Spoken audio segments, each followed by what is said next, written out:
मेरे पुत्र को अमर बनाऊंगा, इसे कोई ग्रह प्रभावित न कर सके।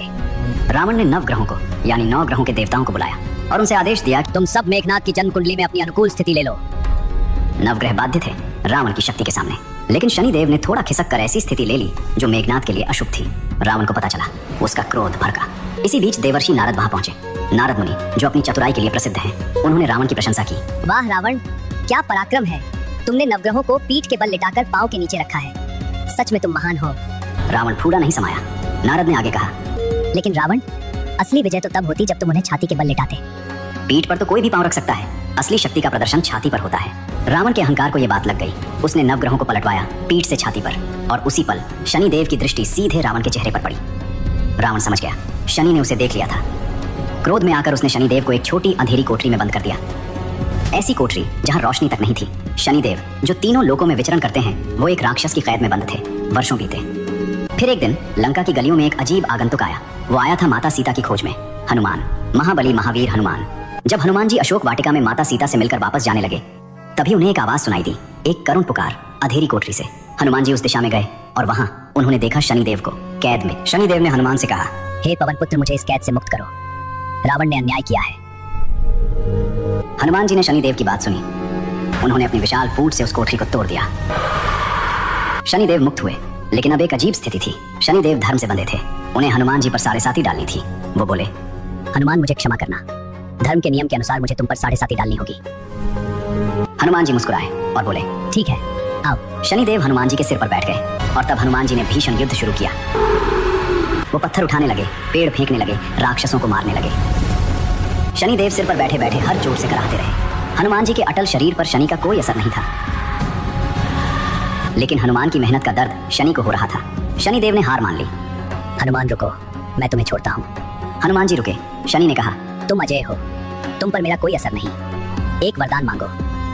हनुमान जी ने कहा, मुझे कुछ नहीं चाहिए, बस एक निवेदन है, जो मेरे भक्त हों, जो शनिवार को मेरा स्मरण करें, उन्हें आप कष्ट मत देना। शनिदेव एक पल रुके और फिर मुस्कुराए। तथास्तु।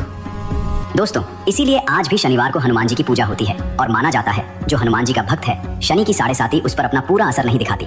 दोस्तों, अब वो कहानी जो शनिदेव के सबसे बड़े संकट की है। ये कहानी है पिप्पलाद ऋषि की। पिप्पलाद जो स्वयं भगवान शिव के एक अवतार माने जाते हैं। उनके पिता थे महर्षि दधीची, वही दधीची जिनकी हड्डियों से इंद्र का वज्र बना था। लेकिन जब दधीची ने ये महान बलिदान दिया, उस समय उनकी पत्नी गर्भवती थी। दधीची गए और कभी लौटे नहीं। स्वर्चा ने अकेले एक पुत्र को जन्म दिया, पिप्पलाद। माँ ने बड़े दुख में पालन पोषण किया और एक दिन वो भी चली गई। पिप्पलाद अकेले रह गए जंगल में एक पिप्पल के पेड़ के नीचे। पिप्पल के पेड़ ने उन्हें खाना दिया, इसीलिए उनका नाम पड़ा पिप्पलाद। जब पिप्पलाद बड़े हुए, उनके मन में एक सवाल था, वो सवाल जो हर अनाथ बच्चे के मन में होता है, मेरे पिता ने मुझे क्यों छोड़ा? पिप्पलाद ने देवताओं को बुलाया और पूछा, मेरे पिता मेरे जन्म से पहले ही क्यों चले गए? किसने उन्हें जाने पर मजबूर किया? देवता चुप रहे। पिप्पलाद ने आंखें तरेरी। देवताओं ने सच बताया, यह शनिदेव के कारण हुआ। उनकी कुंडली में शनि की ऐसी स्थिति थी कि वो पुत्र का मुख नहीं देख सके। पिप्पलाद का चेहरा लाल हो गया। वो बालक जिसने कभी पिता का स्नेह नहीं जाना, वो बालक जिसने माँ को भी खो दिया, उसके भीतर से एक ऐसी तपस्या की अग्नि भड़की जो तीनों लोगों को हिला सकती थी। पिप्पलाद ने एक निश्चय किया, शनिदेव को इसका हिसाब देना होगा।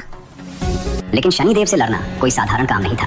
पिप्पलाद एक ऋषि पुत्र थे। उनके पास न सेना थी, न हथियार, न कोई दिव्य शक्ति, लेकिन उनके पास था एक अटूट संकल्प। पिप्पलाद जंगल में बैठ गए, आंखें बंद की और शुरू की भगवान शिव की तपस्या।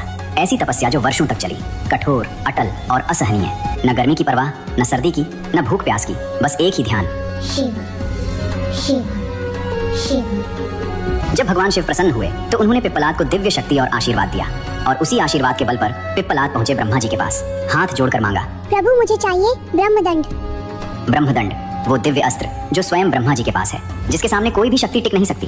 ब्रह्मा जी ने पिप्पलाद को देखा, उस अनाथ बालक को जिसने न पिता का स्नेह जाना, न माँ का साया पाया, जिसने वर्षों तक कठोर तपस्या करके यह क्षण मांगा था। ब्रह्मा जी का मन द्रवित हो गया और उन्होंने ब्रह्मदंड पिप्पलाद के हाथों में दे दिया। पिप्पलाद ने ब्रह्मदंड उठाया और शनिदेव की तरफ बढ़े।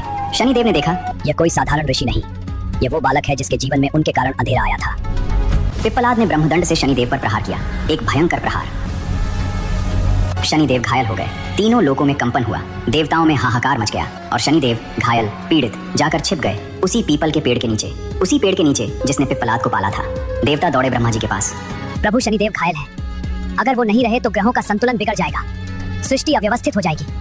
ब्रह्मा जी स्वयं आए। ब्रह्मा जी ने पिप्पलाद के सामने हाथ जोड़े, ऋषिवर तुम्हारा क्रोध उचित है, तुम्हारे साथ अन्याय हुआ, लेकिन शनिदेव के बिना सृष्टि का संतुलन नहीं रहेगा, इन्हें मुक्त करो। पिप्पलाद ने ब्रह्मा जी को देखा, उनका क्रोध धीरे धीरे शांत हुआ। बोले, ठीक है, लेकिन 2 शर्तें हैं। शनिदेव आगे आए, घायल, पीड़ित, सिर झुका हुआ। उन्होंने पिपलाद को देखा, उस बालक को जिसके दर्द का वो कारण थे। शनिदेव की आंखें भर आईं। पिपलाद ने कहा, पहली शर्त, 16 वर्ष से कम आयु के किसी भी बालक को आप कष्ट नहीं देंगे। शनिदेव ने सर झुकाया, स्वीकार है। पिपलाद बोले, दूसरी शर्त, जो भी भक्त शनिवार को इस पीपल के वृक्ष की पूजा करेगा, जल चढ़ाएगा, दीपक जलाएगा, उसे आप कभी कष्ट नहीं देंगे। शनिदेव ने उस पीपल के पेड़ को देखा जिसकी छांव में वो अभी घायल बैठे थे, जिसने उस बालक को पाला था, जिसने उनसे लड़ाई की, और फिर बोले, तथास्तु। पिपलाद शांत हुए, शनिदेव मुक्त हुए, और पीपल का पेड़ जो अब तक एक अनाथ बालक का घर था, हमेशा के लिए शनिदेव की कृपा का प्रतीक बन गया। दोस्तों, इसीलिए आज भी शनिवार को पीपल के पेड़ पर जल चढ़ाया जाता है, तिल का तेल दिया जाता है, क्योंकि ये सिर्फ एक परंपरा नहीं, ये एक बालक के दर्द और एक देवता के वचन की कहानी है। तो दोस्तों, ये थी शनिदेव की वो अद्भुत गाथा, वो देवता जो एक परछाई की कोख से जन्मे और कर्म के सबसे बड़े न्यायाधीश बने, वो न्यायाधीश जिन्होंने अपनी दृष्टि को झुकाया ताकि अपने भक्तों को बचा सकें, वो शक्ति जिसे रावण ने कैद किया, लेकिन उसी दृष्टि ने रावण का अंत निश्चित कर दिया, और वो गुरु जिसने राजा विक्रमादित्य को हाथ काट कर सिखाया, सच्चा राजा वो नहीं जिसके हाथ में तलवार हो, बल्कि वो जिसके हृदय में धर्म हो। शनिदेव हमें सिखाते हैं, अहंकार कितना भी बड़ा हो, कर्म के सामने टिकता नहीं। कठिनाई जब भी आए, ये सजा नहीं, परीक्षा है, और जो इंसान ईमानदारी, मेहनत और भक्ति से जीता है, शनि उसके दुश्मन नहीं, रक्षक बन जाते हैं। अगले वीडियो में हम लाएंगे यमदेव का रहस्य, सूर्यदेव की अनसुनी कहानियां और नवग्रहों का वो अनजाना इतिहास जो आपने कभी नहीं सुना। अगर इस कहानी ने आपके मन को छुआ हो तो लाइक जरूर करें, कमेंट में लिखें जय शनिदेव।